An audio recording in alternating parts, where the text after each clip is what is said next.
Hi welcome back to my channel. మనం ఈరోజుటి వీడియోలో సంకటహర చతుర్థి వ్రతం గురించి తెలుసుకుందాం. మానవుల కష్టాల నుండి గట్టెక్కించేది సంకటహర చతుర్థి వ్రతం. గణపతికి అత్యంత ప్రీతిప్రదమైన తిథులలో ప్రధానమైన చవితి తిథి. అయితే ఈ చవితి లేదా చతుర్థి పూజను రెండు రకములుగా ఆచరిస్తారు. మొదటిది వరద చతుర్థి, రెండవది సంకటహర చతుర్థి. అమావాస్య తర్వాత వచ్చే చతుర్థి రోజున చేసే వ్రతంను వరద చతుర్థి అని, పౌర్ణమి తర్వాత వచ్చే చతుర్థి రోజున చేసే వ్రతమును సంకటహర చతుర్థి లేదా సంకటహర చతుర్థి వ్రతం అంటారు.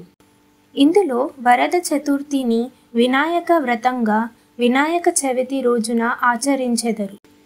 సంకటములను తొలగించే సంకటహర చతుర్థి వ్రతంను మాత్రం ఆలంబనంగా ఆచరిస్తూ ఉంటారు. ఒకవేళ సంకష్టహర చతుర్థి మంగళవారం కాని వస్తే దానిని అంగారక చతుర్థి అని అంటారు. అలా కలిసి రావడం చాలా విశేషమైన పర్వదినం.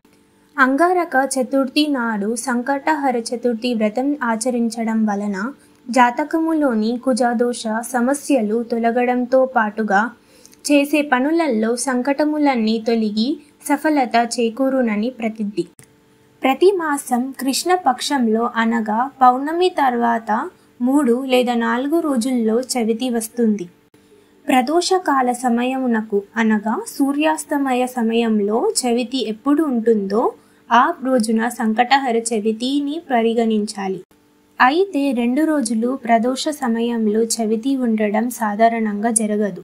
ఒకవేళ ఎప్పుడైనా అలా జరిగితే 2వ రోజున సంకటహర చవితిగా గమనించాలి.